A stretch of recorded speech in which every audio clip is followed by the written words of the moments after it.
May nagbabadyang gera tayo. Pag-usapan nyo lang kung paano ayusin yung political bickerings na yan.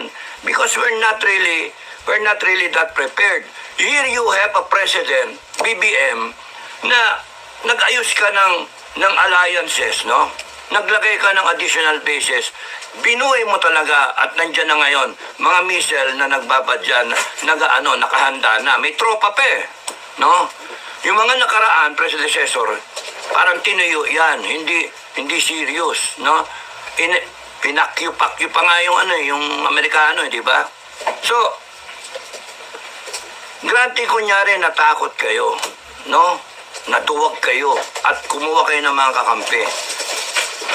Tapos ngayon, ang lakas ng loob ninyo. Araw-araw may namamatay na Pilipino. Araw-araw. Tingnan niyo yung balita, yung iba hindi na pipick up ng mainstream media.